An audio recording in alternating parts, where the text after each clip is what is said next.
Right now we make up less than 5% of all people who work in the field of audio, whether it's like music, podcasts, like film and Must TV. be one of the most skewed industries, right? It's definitely up there. And it's funny because I've been there for a year and a half, and I mean, I feel like my entire life have just like lived in bubbles within bubbles within bubbles, because I feel like California is a bubble from the rest of the United States, and then like the two areas I've lived in are Silicon Valley and LA, which are both their own different bubbles. And now I work in like the audio industry, but I work in like the most all female. So it's kind of funny for me when I go to like in my day-to-day life when I'm pitching our program, I'll like mention that less than 5% of all the people who work in audio are female, and like even less are like trans or gender nonconforming.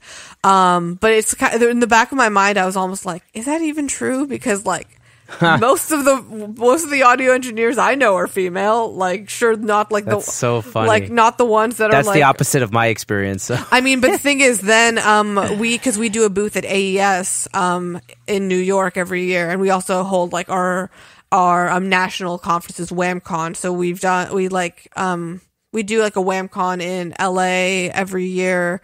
We're actually hosting a virtual one, I believe in July or August. I don't have the exact dates on it. But we do one in New York immediately following AES. We did one in Nashville in like April of 2019.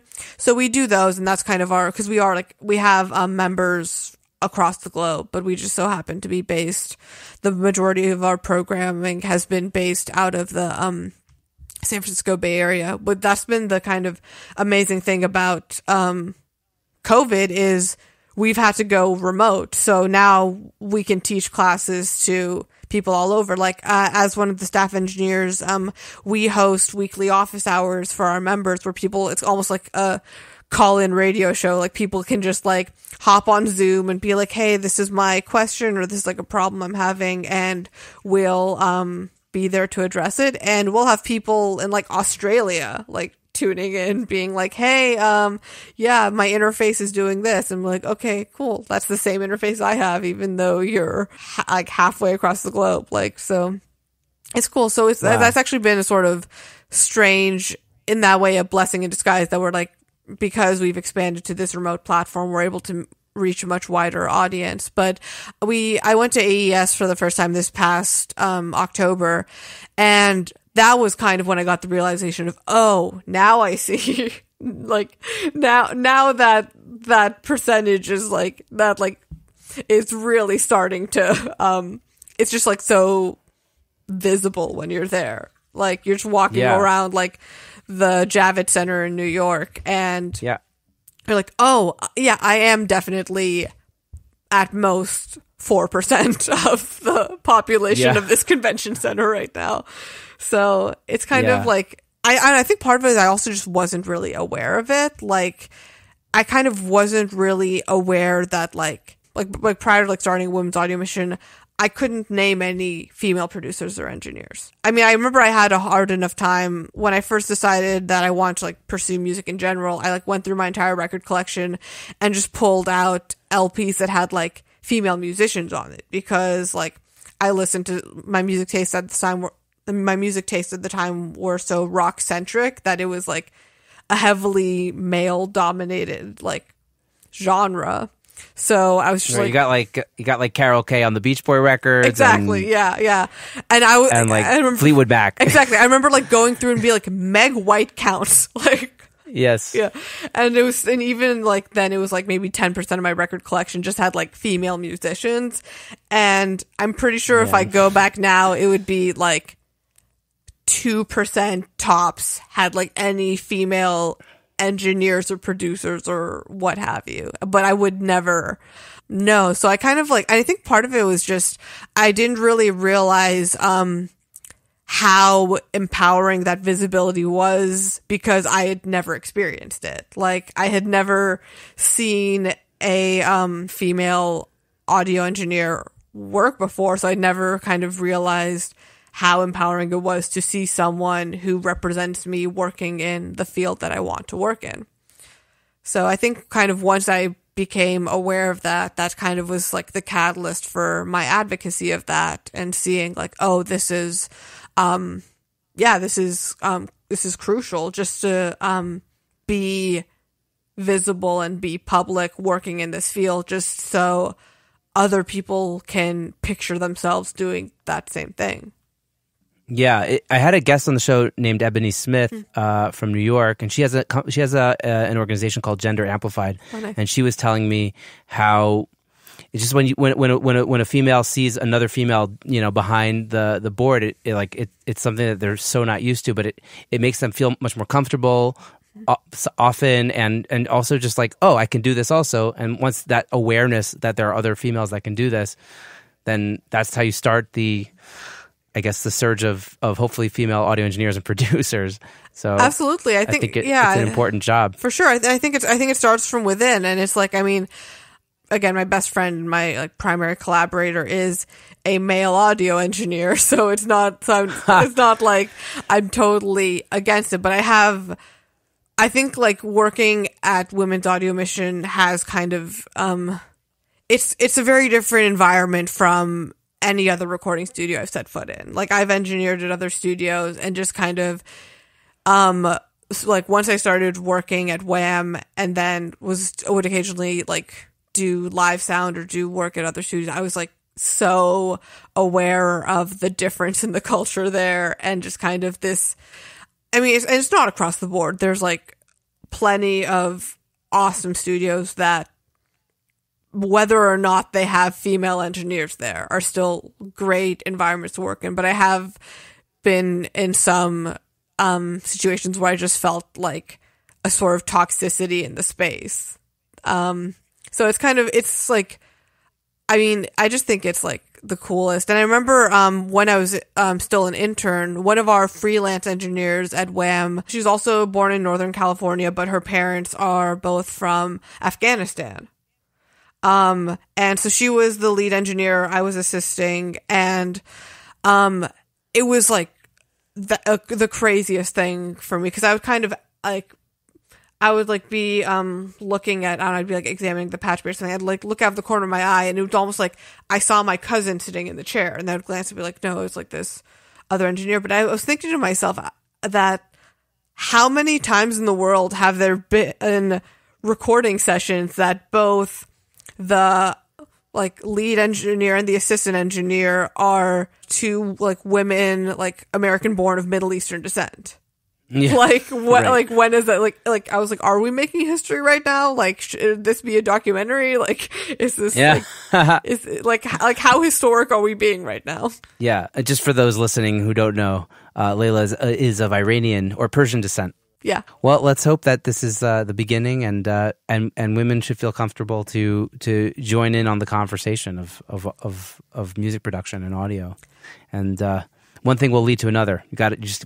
But there has to be that like start. Absolutely, and I think, I mean, I love teaching like these classes as well, like working with like middle and like high school girls, and like there's because we teach them everything from like beat making to podcasting to live sound to like sampling and synthesizers. And so many times when I teach the classes, I wonder like, where would I be now if like I had this class when I was their age?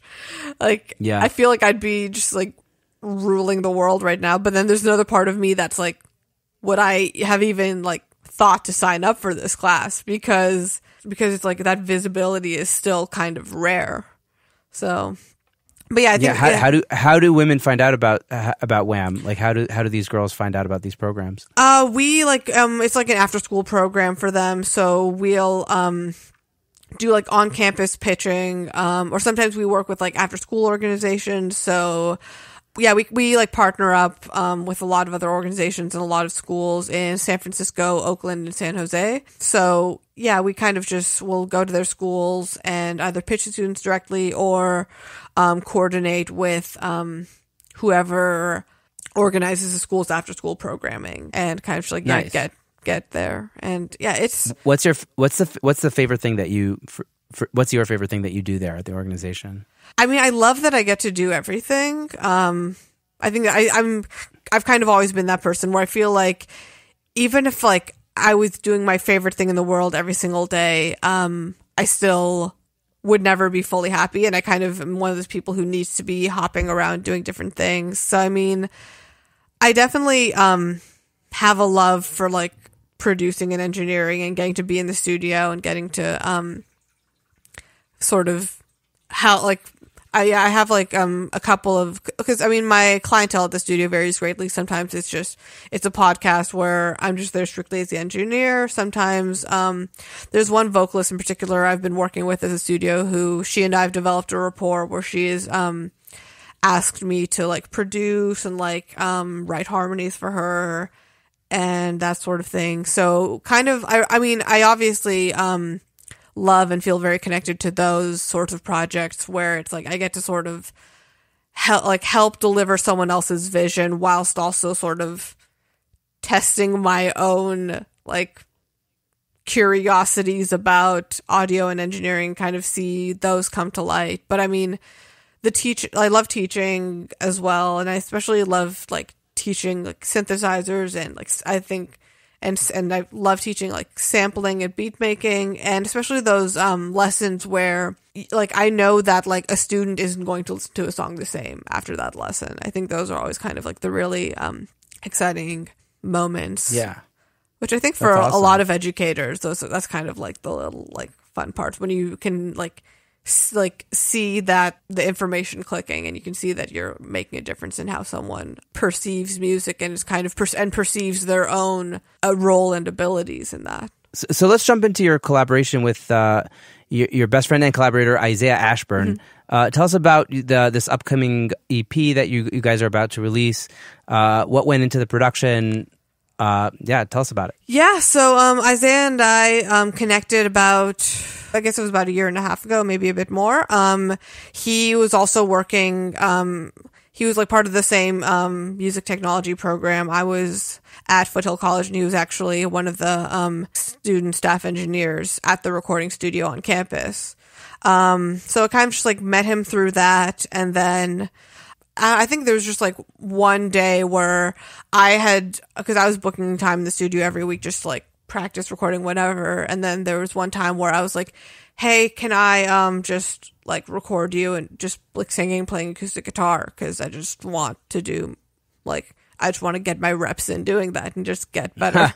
And he was like, yeah, sure. And then I gave him like a day's notice, because like my previous plans for the session had like fallen through, and I was like, hey, really short notice, but like, can you put something together for me to record you tomorrow? And he was like, yeah, I'll come up with something. And then I was like, okay, cool, like, do you want me to bring anything? He was like, yeah, bring your guitar and your bass, which was kind of like the first flag. And I was like, okay, something's gonna go down. So he came in with like 3 or 4 like full-fledged demos of like these stacked harmonies and like all of this. And just I kind of like just knew like through the program that he was like a singer-songwriter, but had never heard any of his music and was just kind of very much blown away by it. I just feel weird because I know he's going to be listening to this, so I'm just going to kind of like I'm going to embarrass him a little bit, because especially because we're getting to that point of release where it's kind of like looking back on this entire journey. But like, yeah, he's just like an incredible vocalist, and his songs were all just like super exciting. So he just it was like we were going to record acoustic guitar, but he was like, first thing he was like, hey, can you just like play bass on this song? And I was like, yeah, okay, sure.